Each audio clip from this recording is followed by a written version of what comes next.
if we just can have the gumption to just make our way to the foot of the cross and for the rest of our lives, hang on to the cross. That's the freedom. And it's only in Christ.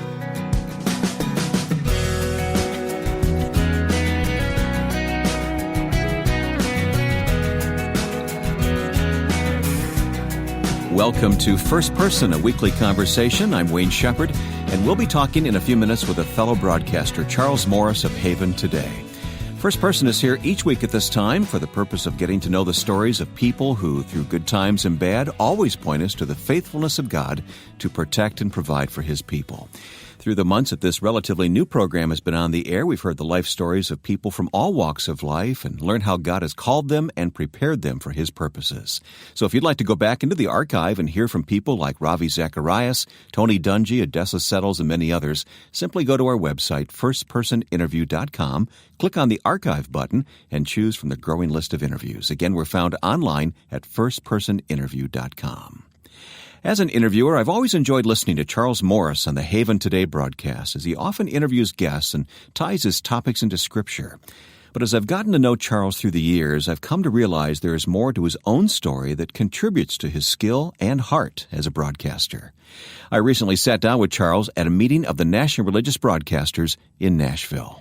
Well, Charles, I'm going to turn the tables on you today. The interviewer becomes the interviewee. Okay. And talk to you about your life. Hey, Wayne, I can't think of anybody better that I would enjoy sitting down with. And we have, of course, many times. Right. But I'm a little uncomfortable being the interviewee, but we'll give it a try. You'll okay? do fine. Thank you. Do just fine. Thank you very much. You are the host of Haven Today. Everybody knows that. But talk to me about the ministry of Haven Today. You bring a different style to the program. 77 years, yes. Haven started back when Christian radio was not even Christian radio, even though it was Christian radio. And I don't even know, other than maybe in Chicago, one station, and a couple of other places, if there were any Christian stations back in the 30s. Haven Today, it was called Haven of Rest originally. I'm the fourth speaker now. It was started by a man who was famous in radio. There was no TV, and if you see his picture, maybe he wouldn't have been famous in TV had there been TV. He had drunk his way through every radio gig on air as well as manager in the number 2 market in America. And his wife had kicked him out. They had small children. Can't have an alcoholic living, in our home. And he ended up on the street in San Diego. But he had heard the gospel. Those were the days when just about everybody in America had grown up going to church. But it wasn't his gospel. And he hit the rock bottom. And his wife had been praying for him, even though she couldn't let him live at home. And so he went into a church, and they wouldn't receive him. Now, who knows what he looked like after, a lot of drinking, and what he smelled like and what he was wearing, but they wouldn't have anything to do with him. So he went back, and it was the Gideon Bible story. He knew where to find the gospel, so he gave his life to the Lord, confessed his sins. Yeah. And what do you do if you're a radio guy and you've been saved? So a month later, a program was born, and you were supposed to have, music on the air. So he goes to the Bible college where some decades later, Jim Dobson would graduate from, and he finds himself a quartet, and you needed an organist because those were the days, of the theater pipe organ. Yeah, very dramatic sounding. And a month later, Haven of Rest was born. And at times it was on secular networks too. It'd be easy to do what you do and forget the history that's behind it. You Sure. like to remember it, don't you? Sure. I do, even though we live in a day where so many of our younger listeners, and we do have a few younger listeners, they don't really care about our history.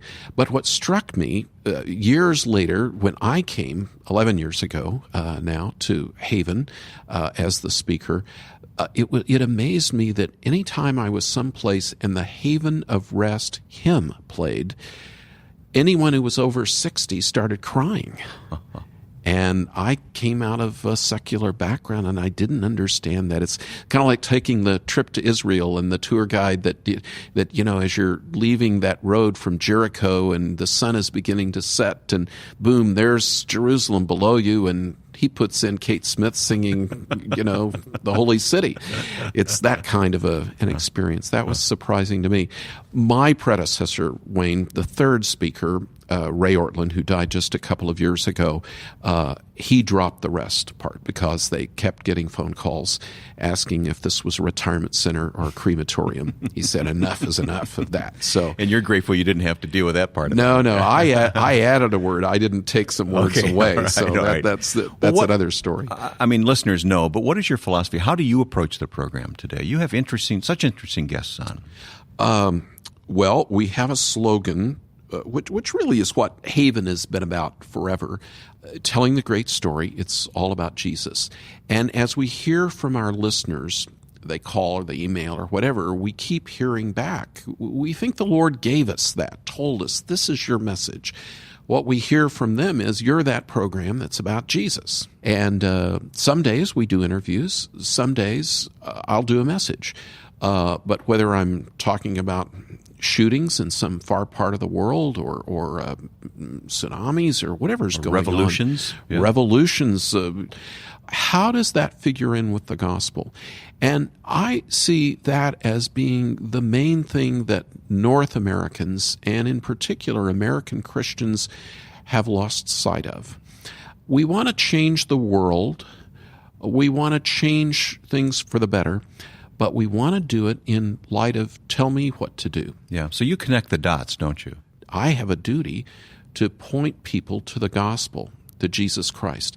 And by the gospel, I don't mean just walking the aisle, saying the sinner's prayer, confessing my sins, and then I go out and live as hard as I can to follow these 10 rules or whatever. The gospel never ends. Every day, grace is new. God has prepared you for this role in some very unique ways. I want to talk to you about that. Sure. I want to talk to you about life before Haven today. I don't know if I could say everything. And the various things that you did, and how, when you look back on that now, you see how that shaped you and got you ready for this assignment. Well, yeah, Wayne, as you know, and you're leading me in with that, I was a secular journalist. I really didn't like the Christian media when I was a secular journalist, even though I was a follower of Christ. I wasn't walking with Christ, but I was truly a born-again Christian. I worked for United Press International, which is not so much a company today, but it was like Associated Press or Reuters top or of the heap, sure. Agence France Presse. And, our Chicago office was, in the building, the stone container building, Paul Harvey and I would get on together, and he wouldn't always have his rug on, so I'd have to look twice to realize it was Paul Harvey. It's very interesting, even when I was in the media, the fear factor of Christians, much less Christian media. Christians were not thought of having the answers, and there was a great fear factor. Sure, if you get to New York, it's going to be maybe in the national, international media, you're going to be predominantly certain stereotypes are true. But the fact is that there was always a desire for truth, to share truth. But what people in the secular media didn't realize was that they were following a lie. At the same time, Christians really didn't know how to engage people in the secular media. I was sitting in a meeting of forming USA Today once that Gannett owned at the time. Now, USA Today's been out enough years that it's just old school at this point. But the idea of we need to do something to serve all those Christians out there across America, and they just didn't get it, And at the same time, we shoot ourselves in the foot as Christians. So that's the world that you were a part of. Yeah, I didn't want to be identified as a Christian, even though I was. Okay. Yeah, it was pretty bleak. When did the turning point come then? I was signed by UPI to run the state of Florida for them. I don't know how many people know this, but all the organizations, we like to think Fox News is conservative. I watch only Fox News. CNN is the liberal or whatever. They all get their news from the same place. It's not that big a deal. The tragedy of the internet is even a more liberal news organization like the New York Times is still the only newspaper in America that has 50 bureaus around the world. And so when something happens, you need somebody there that's going to tell the story and bring it back. So I was in Florida and with UPI, had an office in Miami, had an office in Orlando, and we pretty much served. We had bureaus in South America, but anytime something big happened, they would come out of the bureaus that I was in charge of, whether photographers or sports reporters or just news reporters. And as I did most Saturday nights, I got uproariously intoxicated. I wasn't an alcoholic, but the next day, Sunday morning, I woke up and I certainly had a clear head, kind of like the demoniac, in the gospel, that somehow after Jesus healed him, he had a clear head. And did that puzzle you? It did. It had been a long time since that happened, and I knew I had to go to church. These were the days of the Yellow Pages, Wayne, which, you can identify with me. Yeah. Yes. I open the Yellow Pages. I find a Bible-believing church. I go in and I went to church. And afterwards there was a visiting pastor, but another local pastor introduced ourselves. He said, well, who are you? What do you do? And, we had that kind of a guy-to-guy conversation. And he said, would you like a cup of coffee? And so we did, and that man brought me back to the Lord. And here, years later, that man still prays for me every day. It's amazing. So anyway, that's my story. And we'll go deeper into the personal story of Charles Morris of Haven today, coming up on First Person. On our next program, artist Timothy Botts explains his desire to mentor young artists. One thing we need to understand, especially in the evangelical churches, that we don't have a whole lot of history with the arts, and we can't expect great art to come tomorrow. We need to be patient and learn our craft. Lord willing, we will have another renaissance. No doubt you've seen his work. Now hear from artist Timothy Botts next time on First Person.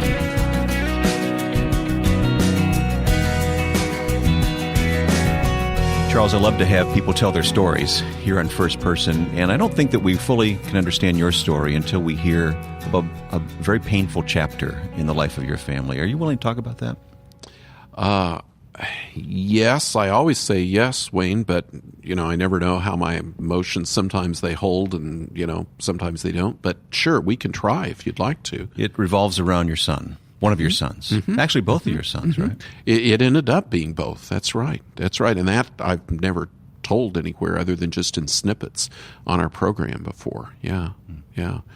When did this all play out? Our older son, all his life, had problems. I remember when I was first getting into, for lack of any other word, Christian work, and we were living in Florida. I was doing a lot of work for a big church pastor who was on TV. And we never knew why our son always had problems. And I went to a bookstore, and I always go to bookstores, and I found this book, and I'm starting to read it. I'm saying, this is our son. And, Are we talking about the normal teenage problems? Was he a teenager? No. Yeah, he was a teenager, early teens. This was attention deficit disorder. And he wasn't really hyperactive with it, but that gave us some clues. We took him to a famous school to have him evaluated, and they spent 2 days with him in Philadelphia, and at Bryn Mawr College had this kind of teachers college, but one of the old Seven Sisters schools. And they said, your answer is you either need to board him at one of 3 boarding schools, which as Christian parents we were not willing to do, or you need to find a school somewhere where he can have more of a hands-on experience. And they didn't recommend homeschool. We'd tried to homeschool. We've done it all. It was too much. All our kids, yeah. So we ended up moving to Colorado Springs. We found a school there, the prep school of Colorado Springs, which was supposedly hands-on. We enrolled all 3 of our kids there.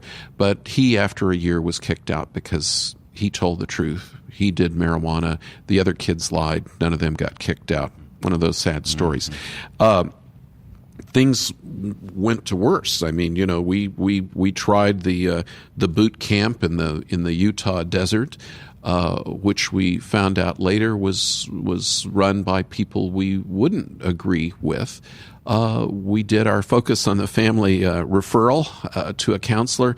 We did everything we possibly thought we could, and then we moved to California. I became the speaker of a national radio program, and finally got to the point. I went to a couple of Al-Anon meetings, and we had tried different places to put him, and nothing seemed to work. How old is he at this point? He would have been 20. And we kept thinking and always praying the next thing would be the answer. And eventually I couldn't let him live at home. Went to a couple of Al-Anon meetings, and we both, my wife and I, realized that we were encouraging him, so we couldn't let him live at home.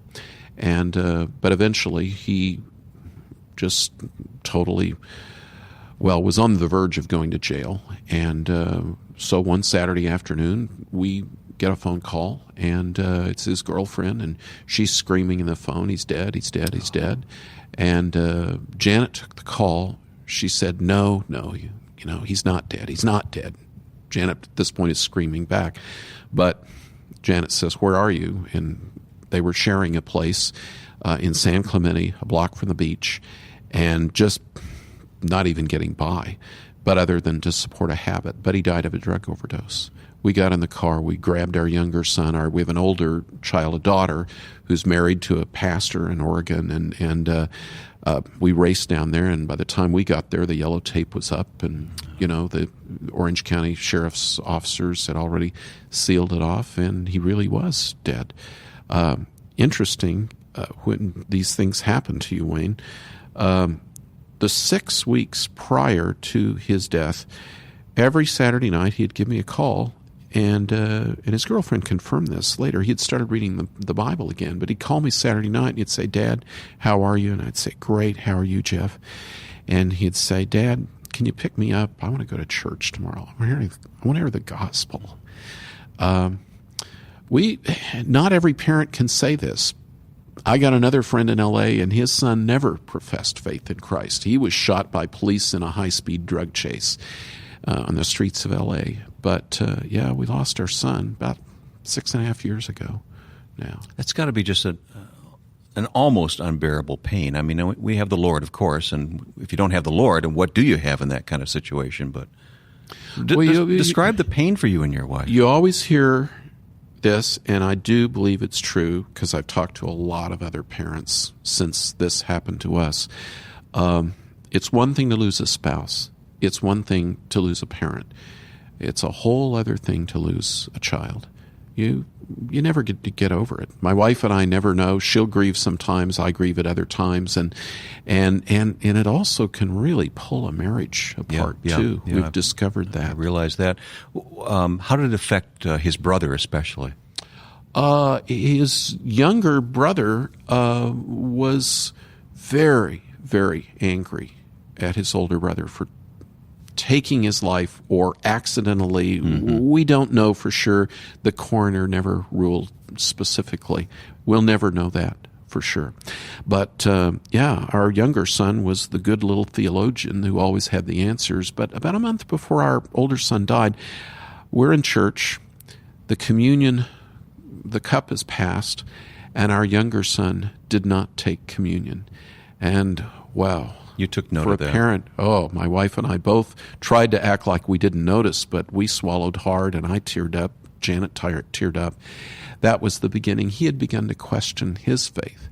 And I remember a few weeks after his older brother died, we were driving somewhere together, and he was just so angry. He said, "Dad, how in the world could Jeff have gotten into such a state of life that he would just give himself over?" And, you start drugs, and then you can go to a psychiatrist, and you can get psychotropic drugs to counter that. But if you are an addict, you're going to do both together, and that's just, it's double worse. And but about 2 months later, our son Peter, at a neighbor's house in an affluent neighborhood in Orange County, California, he pops his first OxyContin, and that begins his own road. And finally, I had to tell him, "You can't live at home." And finally he finds, we get a call from somebody in Washington State where he's living. Our oldest, our daughter, and her husband, pastoring a church now, tried to take him in, but we got a call that he was mainlining heroin and was just... So here he was, someone who had all the answers. He knew the Bible inside and out, and now his life was a mess. But you know what? We did an intervention. Our daughter, who's, you know how kids are kids, and oldest child syndrome, and right. you know, the Kevin Lehman principle at work, you know. The birth order. Our daughter says, I'm driving over to that center where he's in detox, and I am not leaving until he meets Jesus. Wow. We threw clothes in a suitcase. We're in Southern California. He's up on the Canadian border in Washington. We throw the dog in the car, 2 suitcases. We're driving. By the time we get to Oregon, our daughter calls us, and she's had him on the phone. She's at this dry out center, detox center, and she asks him. She goes in and she says, "Peter," this is the older sibling talking. "Peter, you just need Jesus." And, you know, he's crying, and, you know, he's in withdrawals, but he's still genuinely crying. Sure. He said, "I know that, you know, you need to just pray and ask Jesus to forgive you, but more than forgive you, to deliver you." "I know." "Well, do it." "Well, I did it last night, you know." "Have you told Mom and Dad?" "No." "Well, let's get him on the phone right now." Anyway, we picked him up. He went into Teen Challenge. And it's got to be a rough road, but he came out okay. Yeah, you know, it's not the Betty Ford Center, but it has Jesus there, and it works. If you stick it out, it works. And now he's about to graduate from Moody Bible Institute. I can't believe it. The little theologian in the family wanted to give his life to Jesus for the rest of his life. God's given him a wonderful wife who's our daughter-in-law, and we are so happy. Such pain mingled with such joy. What's the lesson? You know, Wayne, the head of another Christian ministry called me the day we buried our son. This head of ministry that very same day had to kick, that our son died, had to kick his daughter out of the home. Well, he asked me what you asked me. The only answer I know is to stay on your knees and to pray. There is no perfect set of rules to raise the perfect child, but grace trumps everything. Jesus died for sinners, not just my son Jeff, but me and you. And if we just can have the gumption to just make our way to the foot of the cross, and for the rest of our lives, hang on to the cross, that's the freedom. And it's only in Christ. As someone has so aptly said, God never wastes our pain. And as devastating as losing someone close to us is, as Charles and his wife Janet have experienced, it does show us how God can use even the worst the world throws at us to bring glory to himself. Charles and Janet have written a book titled Saving a Life, How We Found Courage When Death Rescued Our Son. You'll find a link to the book at our website, and I hope you'll take the time to read it. The website is firstpersoninterview.com. While you're there, take the time to browse the list of interviews that you'll find in the archive at firstpersoninterview.com. And then we keep you posted on upcoming programs on our Facebook page, facebook.com/firstpersoninterview. Next week, we'll talk with artist Timothy Box. And now, with thanks to my friend and producer Joe Carlson, I'm Wayne Shepherd. We hope to have you here next week for First Person.